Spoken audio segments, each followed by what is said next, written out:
For this lesson, we're going to be looking at how to solve triangles and we'll be introducing word problems. So the first thing we'll talk about is solving a triangle, and that means to find the measures of all missing information. In other words, we want to find the values of all angles and the lengths of all sides. So since we have right triangles, there's some information that we've learned before that we can use. So we can always use the Pythagorean theorem that we learned quite a long time ago. And just as a reminder, that's a squared plus b squared plus, equals c squared. And the only one of those that really matters how we label it is that our c must be the hypotenuse. The a and b can go wherever you want. It doesn't matter as long as the hypotenuse, the one right across from the right angle, is c. The other thing that we can use is the sum of angles in any triangle. So all of our angles in a triangle add up to 180 degrees. So we can always use that in our solution. So all of these angles will add up to 180 degrees. And finally, we have our primary trig ratios, which we've been talking about for the past few days. So that is SO, CA, TOA. So sine of our angle is equal to opposite over hypotenuse. Cosine of our angle is equal to adjacent over hypotenuse. And tan of our angle is equal to opposite over adjacent. So those will be the tools we'll be using to solve the whole triangle. So let's start here. We're going to solve this whole triangle on the left first, and we're going to have all of our side lengths to one decimal place and all angles to the nearest degree. So the first thing I want to mention is that there are many different ways to do this. So if you are working through it and you use a little bit of a different method than me, but you get all the same answers, you should be good to go. So with this first one, I have two side lengths. So the first thing I'm going to do is find an angle. So I'm going to find angle C, but if you wanted to find angle B, you could certainly do that as well. So I first start by identifying that it's a right angled triangle, and then I'm going to label my sides. So the side across from my right angle is my hypotenuse, and the side that is touching the angle I'm looking for is my adjacent. So if I look at my ratios, because I have A and H, the only ratio that has A and H together is my cosine ratio. So that is the one I'll be using. So let's write out our whole ratio. So we have cosine of x equals A over H. And now let's fill in the values for this specific triangle. So the angle we're looking for is big C, and the length of our adjacent side is 3 centimeters. The length of our hypotenuse is 5 centimeters. So now I simplify this fraction into a decimal. So 3 divided by 5 will give me 0.6. So cosine of C is 0.6. And that is not just C, it's the cosine of C. So that means that we need to undo the cosine, and we do that by using our inverse function that undoes the cosine. So cosine inverse of 0.6 is equal to 53 degrees. Now what I would suggest is as soon as you get an answer, write it on your triangle because it will help you to find other ones. So right here, we just found 53 degrees, so I'm going to put 53 degrees.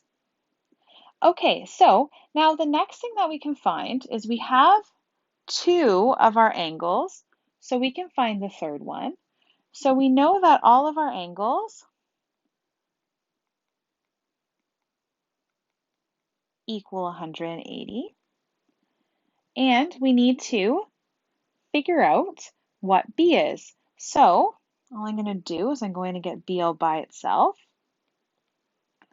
Some people might be able to do this step in their head, but I just want to make sure that I'm showing every single step.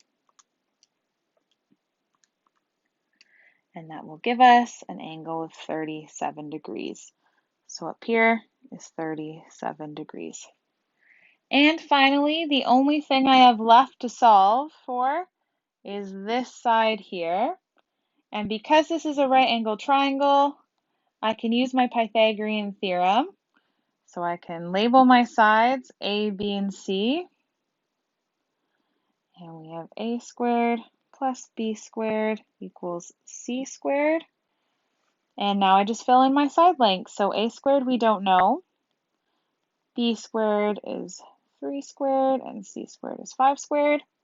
So now I can simplify those. So A squared plus 9 equals 25. And I'm going to move that 9 over. When it goes over, it becomes negative. So that will give me A squared equals 16. And then I square root both sides. So A equals 4. So that is my last side. So now I have all of my side lengths and all of my angles.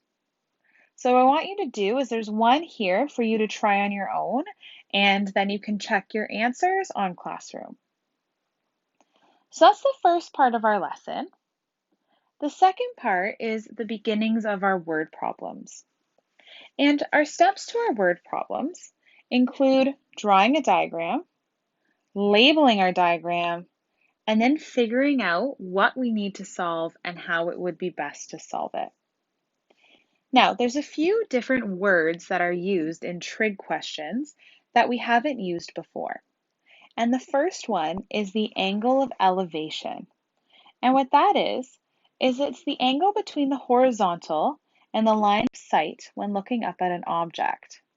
So let's say you are looking at an object up here. You're going to measure the angle between when you're looking straight at your eye level and if you were to look up at the sun here. So think about if you're looking straight on and then you tilt your head up to look at the sun, we're measuring the angle of how far your chin moved. So this here is my angle of elevation. That's what that is referring to. So this angle here is my angle of elevation. Now, I also have the angle of depression. So again, I start by looking straight ahead. And then you're going to measure how far your head goes down to look at something below you. So if you were to look straight ahead and then move your head down to look at something on the ground, the angle of depression would be how far your chin moved down to look at that thing on the ground. So our angle of depression is this angle here. And our angles of elevation and depression always start from us looking straight ahead, and then it's how far our chin moves up to look at something. That's our angle of elevation, or how far our chin moved down to look at something lower than us, and that's our angle of depression.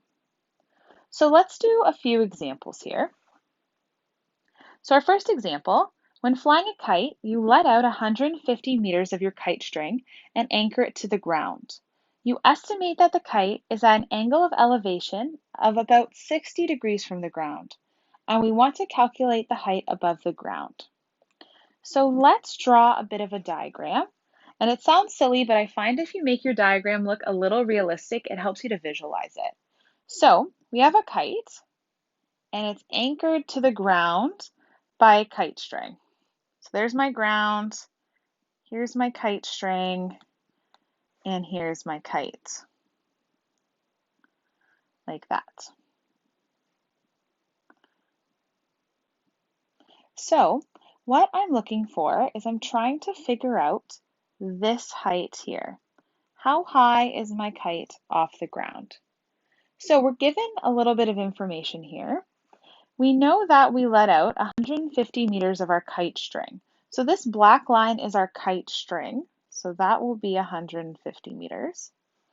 We also know that the string makes an angle of elevation of 60 degrees with the ground. So this is 60 degrees. And because we're assuming my ground is flat and we're looking directly up at this kite, that will be a right angle. So now we're looking for the height of the kite above the ground. So I'm going to put actually we'll use an X just so we don't get that mixed up with hypotenuse. So that's our angle we're looking for. So now that we have our picture, we can solve it just like we were solving questions before. So the first thing I do is I circle my angle that I'm given and I label my triangle. So the side across from the right angle is my hypotenuse, and the side across from my given angle is my opposite side. So I have O and H. So the only ratio that has an O and H together is sine. So I'm just going to write out my whole equation. Side of my angle is equal to opposite over hypotenuse. And now I can sub in my values. So my angle is 60 degrees. My opposite side is x, that's the one I'm looking for, and my hypotenuse is 150. Now to get x all by itself, we need to multiply this side by 150 and this side by 150. So we have 150 sine 60. And if we put that in our calculator, we will get 129.9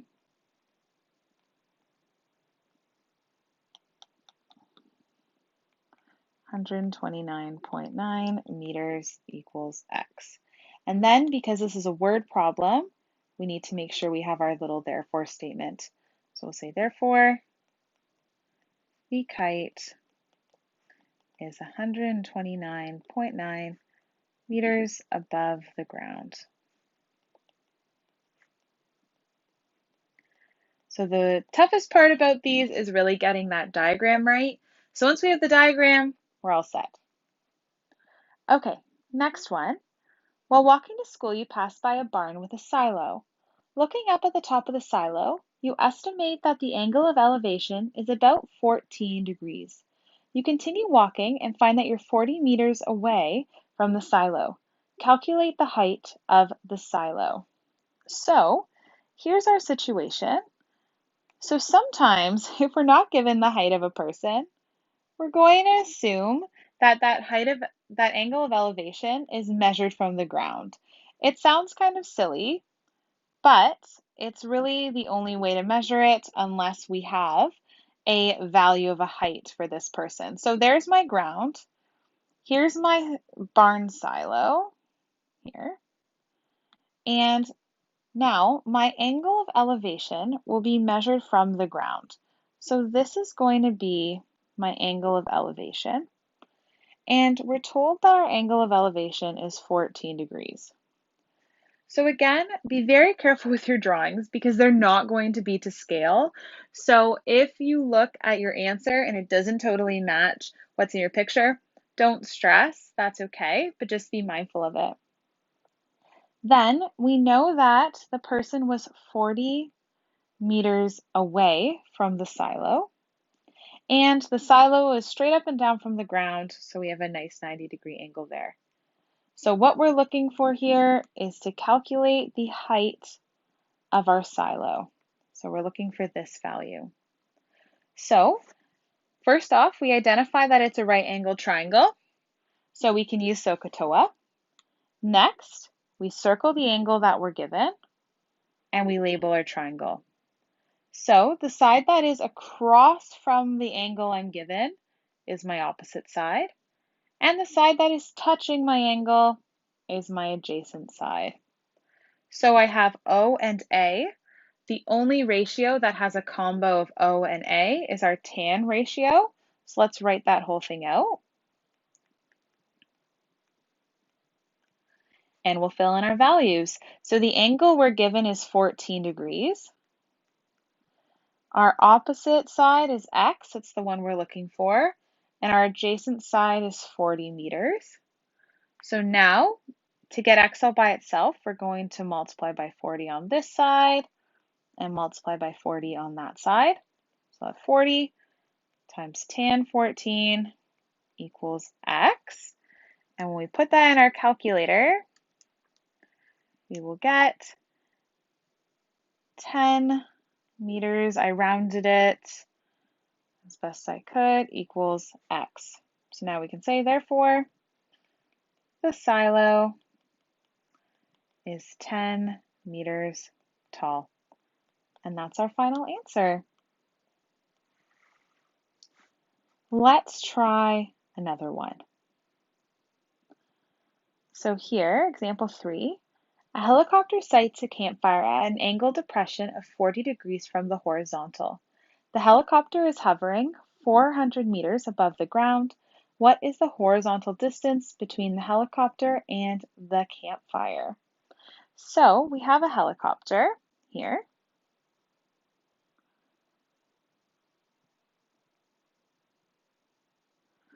So here's our little helicopter. I'm not very good at drawing, but hopefully you get the point.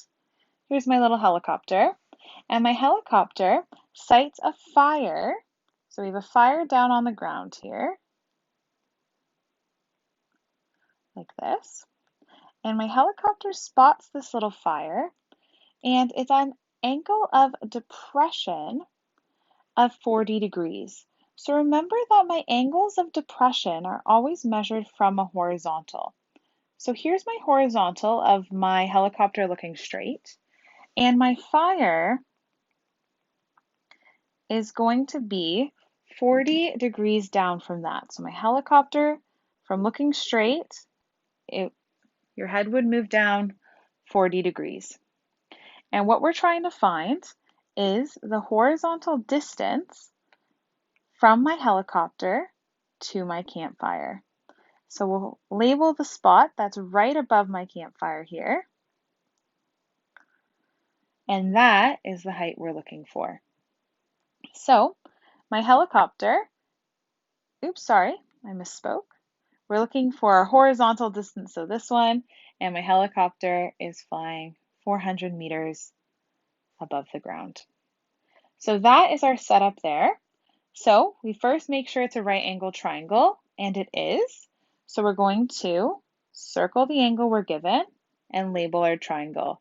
So the side that's right beside my angle is my adjacent side, and the side that's across from my angle I'm given is my opposite side.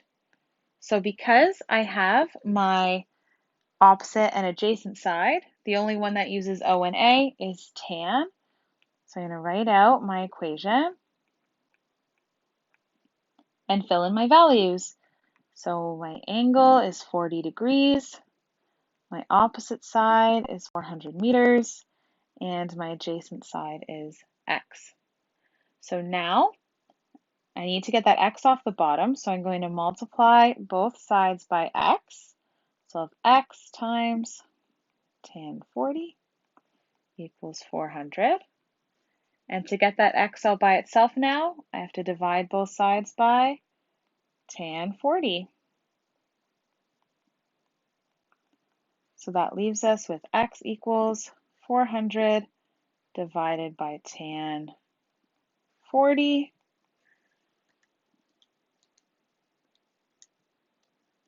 And that means that x is 476.7 meters. And because it's a word problem, we'll say therefore, the horizontal distance is 476.7 meters. Okay, let's do one more example, and then you can try some of these on your own. So example 4, A sailboat that is 2 kilometers due east of a lighthouse sends a signal to the lighthouse in its distress. So the boat is in trouble, so it sends a signal to a lighthouse. The lighthouse quickly signals a coast guard that's due south of the lighthouse and 7 kilometers southwest of the sailboat. What heading due north should the coast guard travel to get to the sailboat? So we have a lighthouse here.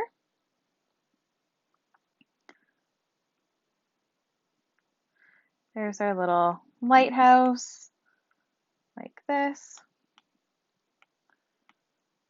There it is.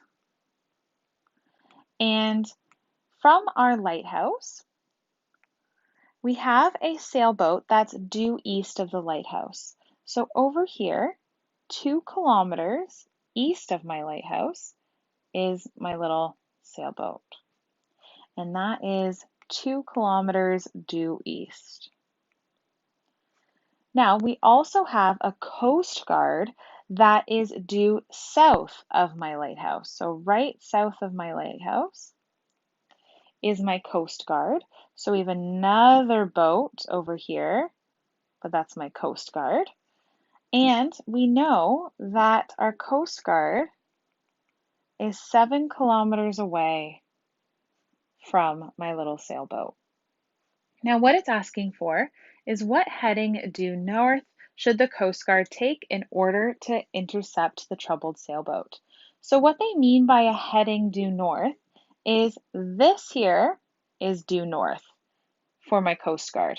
So how far off due north should they go? So north, and they're going to go a little bit further east. How far off north should they go? So this angle is going to be what we're looking for. So we have a right angle because we have due east and due south. So we can use SOHCAHTOA. So we start by circling the angle we're looking for and labeling our triangle. So the side across from the right angle is my hypotenuse, and the side across from the angle I'm looking for is my opposite side. So because I have my opposite and a hypotenuse, the only ratio that has that combo is sine. So I'm going to use sine of my angle is opposite over hypotenuse. So sine of x is 2 over 7.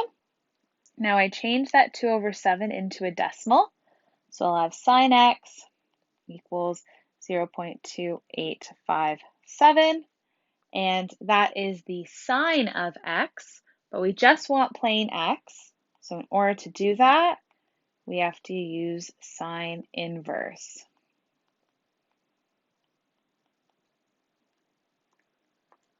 .2857, and we have 16.6 kilometers. Oops, sorry, that is degrees, should be 17 degrees. We round degrees to the fullest. So our answer will be, therefore, the Coast Guard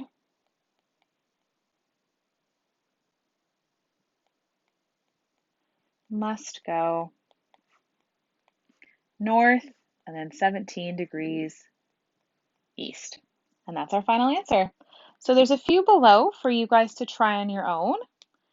And then I will post the solutions to those as well.